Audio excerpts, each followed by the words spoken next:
नई ज़िंदगी के इलाके में मजलिस इत्तेहादुल मुस्लिमीन के इंतखाबी जलसे में आपने शिरकत की।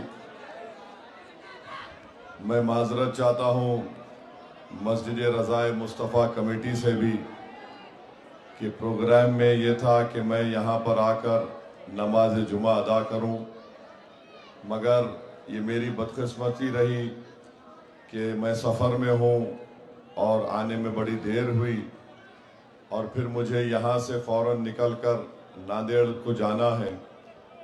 तो इसलिए मैं मस्जिद रज़ाए मुस्तफ़ा कमेटी के ज़िम्मेदारान से माज़रत चाहता हूँ और इंशाअल्लाह ताला उनसे वादा कर रहा हूँ कि 15 तारीख़ के बाद 16 तारीख़ के बाद जब नतीजा आ जाएगा और मुझे यकीन है कि ना सिर्फ नई ज़िंदगी बल्कि पूरे शोलापुर से मजलिस इत्तेहादुल मुस्लिमीन के अरकान बल्दिया पहले से ज़्यादा तादाद में कामयाब होंगे और मैं इंशाअल्लाह फिर आकर यहाँ पर रज़ाए मुस्तफ़ा कमेटी में या तो कोई एक वक्त की नमाज़ पढ़ने की कोशिश करूँगा या फिर जुमे के दिन आकर दोबारा यहाँ पर आकर उस मस्जिद में नमाज जुमा अदा करने की कोशिश करूँगा। मेरे अजीज़ दोस्तों और बुजुर्गों, शहनशीन पर तशरीफ़ फरमा वार्ड 20 के उम्मीदवार मोहतरमा अनीसा मुग़ल साहिबा, मोहतरमा सफ़िया चौधरी साहिबा, मेरे छोटे भाई अज़हर हुंडेकरी साहब, हमारे छोटे भाई जनाब अज़हर जागीरदार साहब और मजलिस इत्तेहादुल मुस्लिमीन के दीगर तमाम उम्मीदवारान और जनाब अनवर सादात साहब जो मजलिस इत्तेहादुल मुस्लिमीन की तरफ से शोलापुर के इंचार्ज हैं, ऑब्जर्वर हैं, मजलिस इत्तेहादुल मुस्लिमीन के तमाम स्पोक्स पर्सन जनाब नदीम एडवोकेट साहब भी और तमाम मुहिबान मजलिस का मैं शुक्रिया अदा करता हूँ।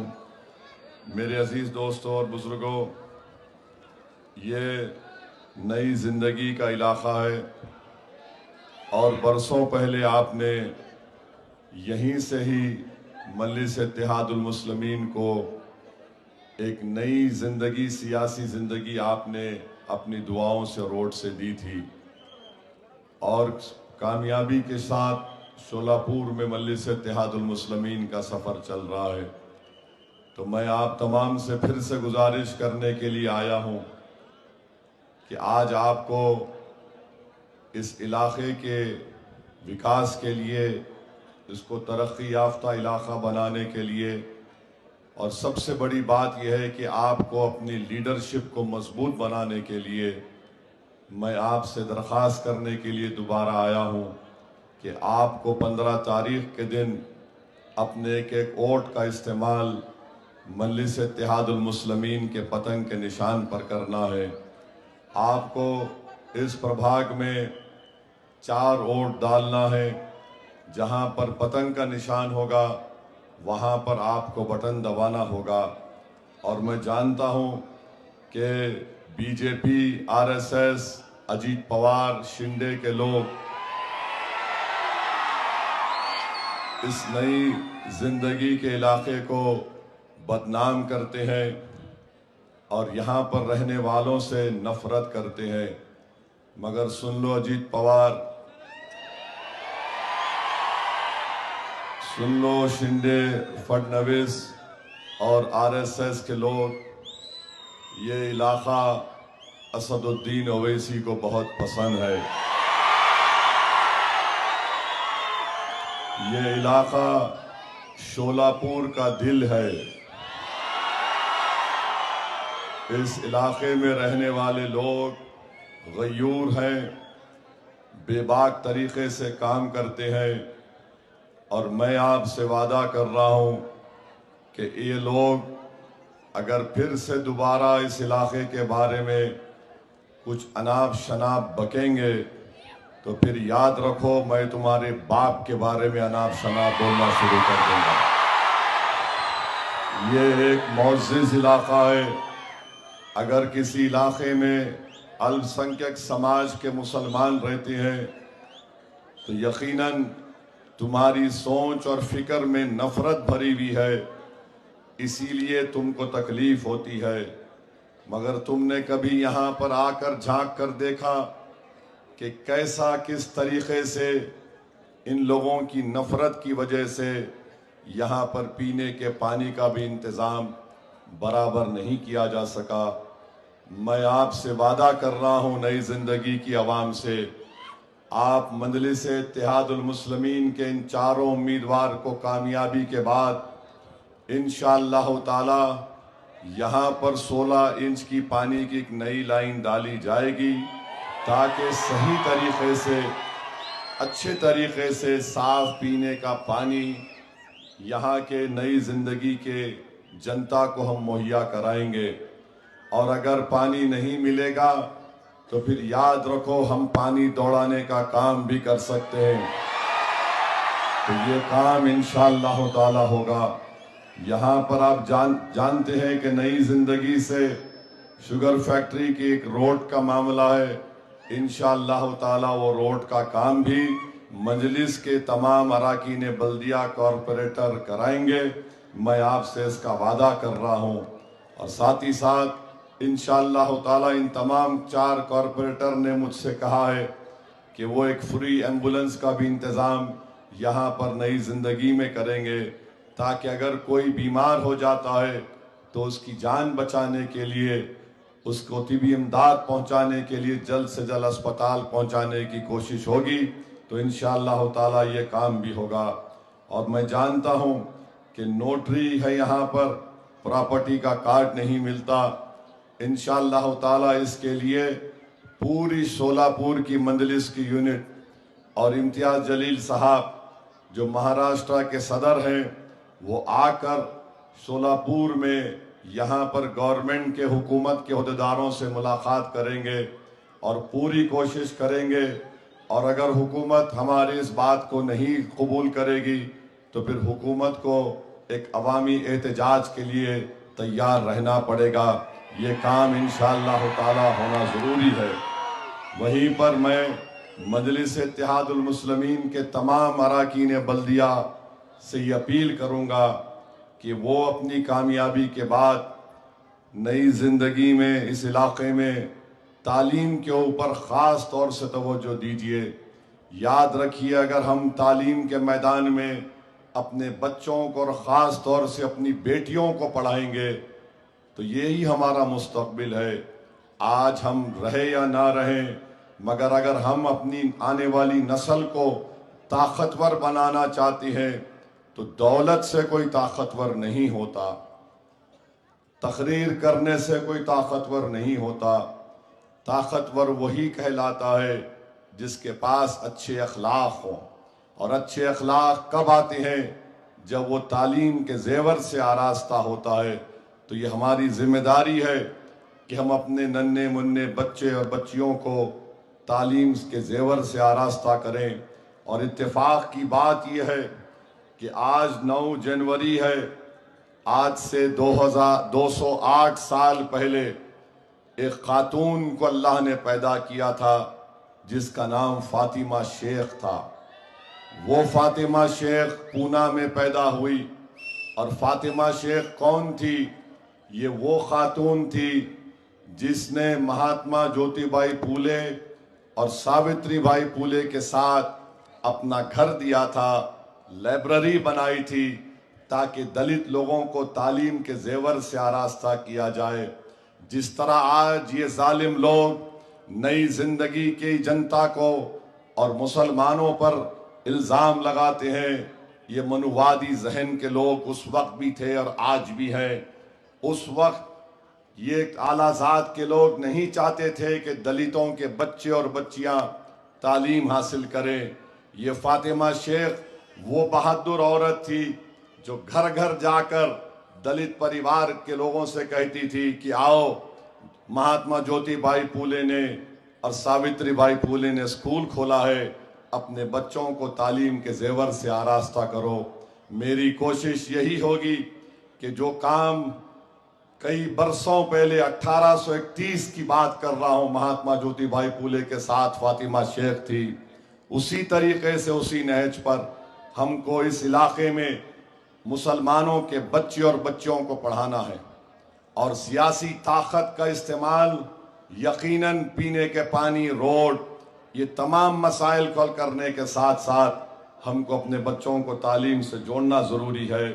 वहीं पर मेरे अजीज़ दोस्तों और बुज़ुर्गों, मुझे बड़ी तकलीफ़ हुई कि हमारे साबिक़ा यूथ प्रेसिडेंट मोहसिन ने फ़लस्तीन पर जब जुल्म हो रहा था और आज भी गाज़ा में जुल्म हो रहा है, तो इन्होंने इजरायली प्रोडक्ट्स को रखकर उसको बायकाट करने के लिए कहा। तो कोई एक इजराइल का चमचा यहाँ पर खड़े होकर नेतन्याहू का भतीजा मालूम होता है जिसने मोहसिन पर केस बुक कराया।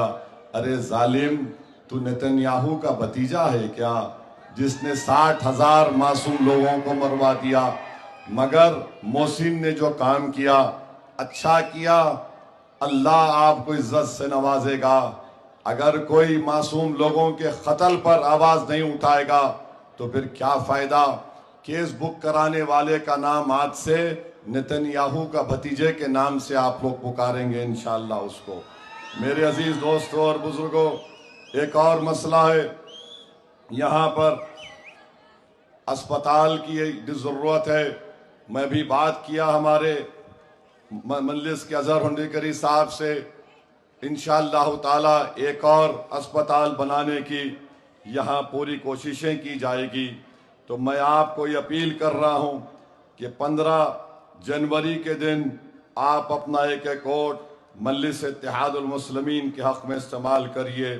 मैं नदीम एडवोकेट की तकरीर को भी सुना, बहुत अच्छा बोले नदीम एडवोकेट, अल्लाह उनकी ज़बान में और तासीर दे। इसी को बोलते हैं लीडरशिप को पैदा करना। मेरे अजीज़ दोस्तों और बुजुर्गों, यही मजलिस चाहती है कि आप नेता बनो, बेबाक तरीके से आप मसाइल को रखो और लड़ो उसके लिए। दूसरी पार्टी में भी लोग इलेक्शन लड़ रहे हैं मगर उनकी ज़बानों पर ताला पड़ा हुआ है, उनकी सोच पर पर्दा पड़ा हुआ है, उनके दिल हैं मगर धड़कते नहीं हैं। मंजलिस का मामला ये है कि जो सच्चाई है उसको बयान करो। अगर कोई ताकतवर है, जुल्म कर रहा है, तो उसकी आंख में आंख डालकर कहो कि जालिम, तुझे हम हरा कर रहेंगे और तेरे जुल्म को बर्दाश्त नहीं करेंगे। ये मजलिस, यही मजलिस का पैगाम रहा शुरू से लेके अब तक, और इंशाअल्लाह ताला यही पैगाम मजलिस का रहेगा। मजलिस की तारीख गवाह है कि मजलिस ने हमेशा ताकतवर लोगों से पंजा आजमाई की। मजलिस ने हमेशा अल्लाह के फजल और करम से उन जालिमों को इलेक्शन में शिकस्त दी। और मजलिस हमेशा शुरुआत में, मजलिस की शुरुआत जो हुई थी, तो जब मजलिस के 16 कॉरपोरेटर 1960 में हैदराबाद में कामयाब हुए थे, तो दौलतमंद लोगों ने, जिसमें मुसलमान भी थे, कहा ये तो गरीबों की, रिक्शे वालों की जमात है। तो मंद मजलिस के मरहूम सदर सालार मिल्लत ने कहा कि मुझे फ़ख्र है इन गरीबों पर, उन्होंने वो काम किया जो तुम दौलतमंदों ने नहीं किया। ये अपने गरीब रहते हुए भी, इन्होंने अपने गरीब रहते हुए भी, रिक्शा चलाते हुए भी, उन्होंने एक ऐसा बीज को बोया है, मैं नहीं रहूंगा, ये गरीब नहीं रहेंगे, मगर एक ऐसा ताकतवर पेड़ मजलिस बनाएगी कि उसमें तमाम लोगों का तहफ़्फ़ुज़ होगा। तो मैं सलाम करता हूं लोगों को जिन्होंने इल्ज़ामात की परवाह नहीं की। आज भी चंद दौलत आ जाती है तो बड़ा हिकारत की नज़र से गरीबों को देखते हैं। ऐ जालिमों, अगर कोई मर मिटता है किसी काज के लिए तो गरीब है। दौलतमंद अपनी दौलत को बचाने के लिए सोचता है और गरीब ये सोचता है कि मैं कैसे अपने ईमान को बचाऊं।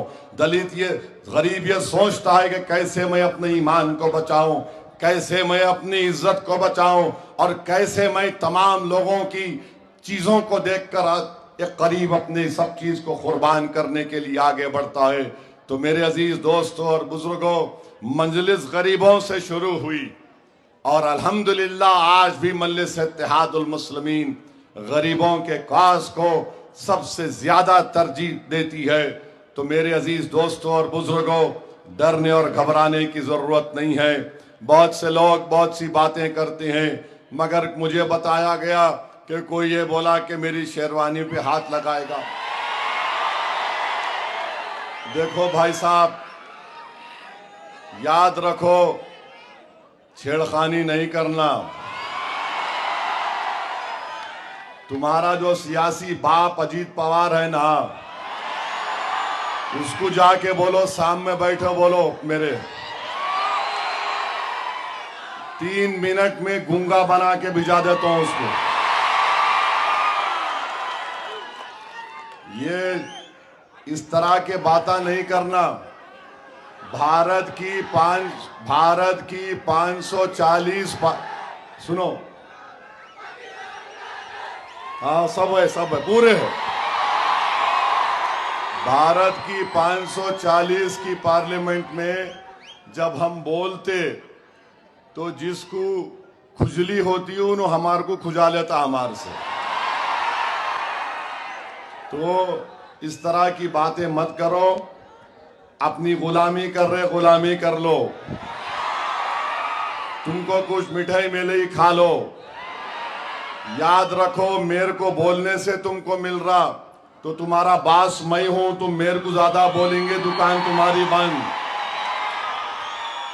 तो मेरे अजीज दोस्तों और बुजुर्गों, अजीत पवार नरेंद्र मोदी की गोद में बैठे हुए हैं।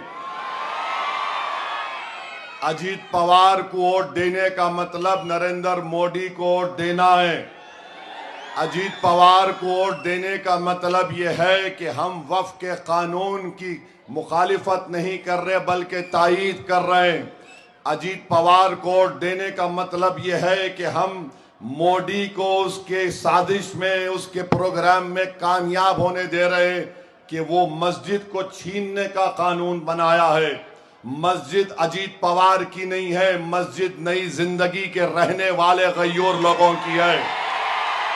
अजीत पवार को मस्जिद, दरगाह, खानखा से कोई मतलब नहीं है। हमको मतलब है, हमारी पहचान है, हमारी शनाख्त है। तो अपना वोट इस्तेमाल जब आप करेंगे तो मेरी आपसे दरख्वास्त है कि मोदी को वोट मत दो। ये जो है ना त्रिमूर्ति है, मोदी, शिंदे, अजीत पवार, ये एक ही है, इनमें कोई फर्क नहीं है। ये आकर आपके सामने आपकी आंखों में धूल झोंकने का काम कर रहे हैं। तो मैं आपसे अपील कर रहा हूं कि आप इनको मौसर जवाब दीजिए। और जवाब देने का तरीका ये है कि 15 तारीख के दिन पतंग के निशान पर बटन दबाना। और अभी मालूम हुआ कि एक जोकर है,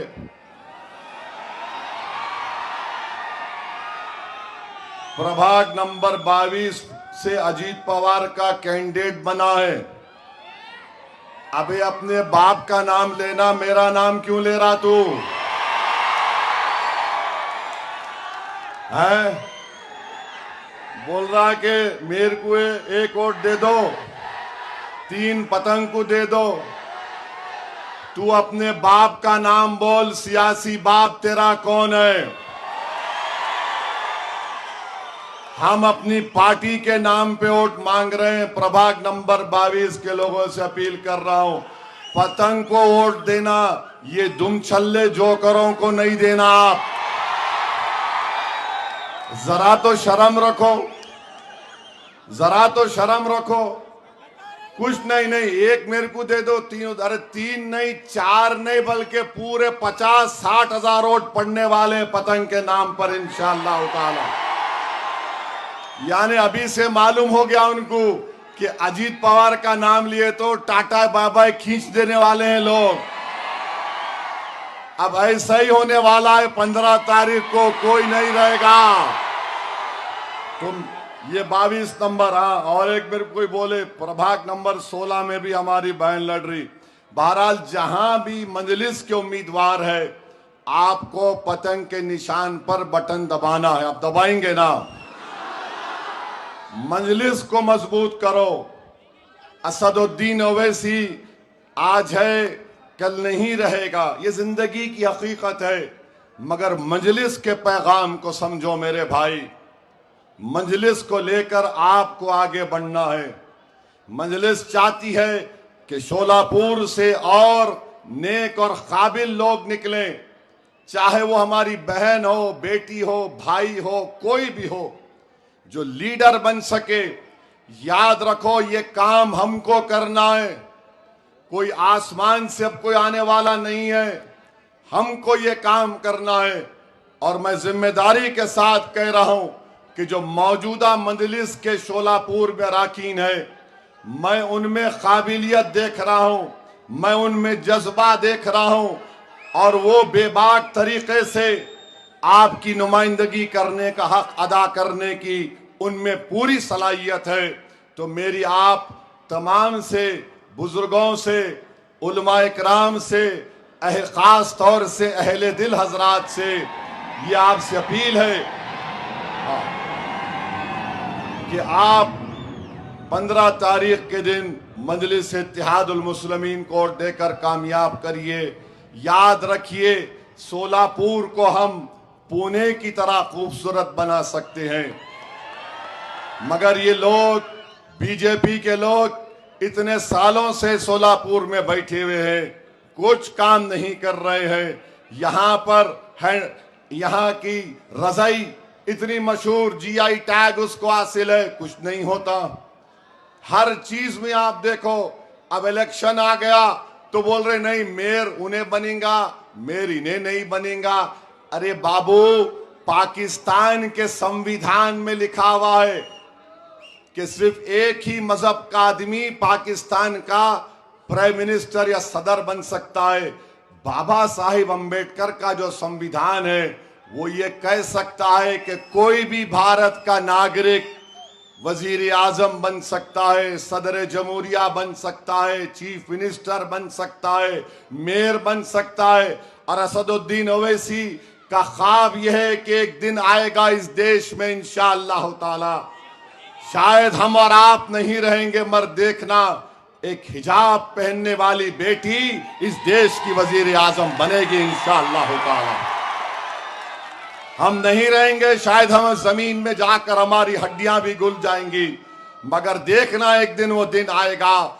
अरे याद रखो, ये नफरत जो तुम मुसलमानों के खिलाफ भड़का रहे हो, इंशाअल्लाह ताला ये नफरत ज्यादा नहीं चलेगी, तुम खत्म हो जाओगे नफरत फैलाने वालों। मोहब्बत जब आम होगी तो लोगों को मालूम होगा कि कैसे जहर इनके दिलो दिमाग में भर दिया गया था। आज आप देखिए, शोलापुर में पेट्रोल 104 रुपये में मिलता है, बीजेपी वालों को उसकी फिक्र नहीं है। गुजरात में 90 रुपये में, आप बीजेपी वाले जाके पूछे 104 रुपये पेट्रोल मिल रहा, वो नई बस्ती में तो बांग्लादेशी है। अरे पेट्रोल 104 में क्यों बिक रहा? नहीं वह बांग्लादेशी है। अच्छा तेरे कैसा मालूम? तेरे अब्बा आके बोले तेरे को। हाँ, तो ये मसला है इनका। शोलापुर में इतने अहम मसाइल हैं, तकालीफ है, कोई फिक्र नहीं, बस खाली कुछ तो भी एक बोलो, टेंशन पैदा करो। और ये प्रोग्राम के तहत फडणवीस, शिंदे और अजीत पवार तीनों को यह प्रोग्राम है, जाके महाराष्ट्र की जनता को बेवकूफ बनाओ। तो आपसे अपील कर रहा हूं कि 15 तारीख को आप इनको पैगाम दीजिए कि हम तुम्हारे साजिश का शिकार नहीं होंगे। अजीत पवार, शिंदे, फडणवीस ये तमाम के तमाम भारत के संविधान के मुताबिक हुक्मरानी नहीं कर रहे, ये नफरत की बुनियाद पर हुक्मरानी कर रहे हैं। ये अल्पसंख्यक समाज के दोस्त नहीं, बल्कि उनको कमजोर करना चाहते हैं। ये दलितों को उनका हक नहीं देना चाहते, बल्कि उससे महरूम करना चाहते हैं। ये किसानों को कुछ नहीं कर रहे, किसान कितने खुदकशी कर रहे हैं, मगर इंशाअल्लाह ताला मजलिस आपकी पार्टी है तो 15 तारीख के दिन मेरे भाई, नई जिंदगी की जनता ने क्या फैसला लिया जरा पुकार के बता दीजिए। 15 तारीख को पतंग पर बटन दबेगा। जरा हाथ उठाकर बता दीजिए, वहां तक भी जहां तक मेरी नजर जा रही है भाई, पतंग पर बटन दबेगा तो लगाइए मेरे साथ नारा, नारे तकबीर, नारे तकबीर। मजलिस इत्तेहादुल मुस्लिमीन, मजलिस इत्तेहादुल मुस्लिमीन, मजलिस इत्तेहादुल मुस्लिमीन। तो आप अल्हम्दुलिल्लाह आराम से जाइए और सुनो, सुनो, 15 तारीख के दिन हमारे जो लोग शादीशुदा हैं, पहला काम ये करना कि अपनी बेगम को बोलना, my dear come will go in out. तो पहले अपने वाइफ के साथ, अपने माँ बाप के साथ लेके जाइए। नौजवानों, उस दिन वोट डालना खाली मोटरसाइकिल पे डाल के अरे क्या हो रहा नहीं। नौजवान अगर निकला 15 के दिन तो क्या बोलना, बस जहां दिखे उन्हें भी देख के बोलता यस। तो ज्यादा यही पोलिंग कराइए, पोलिंग परसेंटेज बढ़ना चाहिए। याद रखिए, मैं अहम बात बोल रहा हूं, SIR महाराष्ट्र में होगा। तुम आज निकल के वोट डालेंगे तो तुम्हारा वोटर लिस्ट में नाम है, वो प्रूफ होगा। तो SIR हो सकता है कि इस साल हो, मगर आपका नाम है वोटर लिस्ट में, पतंग को वोट दीजिए। आज आप आए, बहुत बहुत शुक्रिया। मैं माजरत चाहता हूं, मुझे नांदेड़ को जाना है। तमाम को आपका शुक्रिया। अस्सलाम वालेकुम व रहमतुल्लाहि व बरकातहू।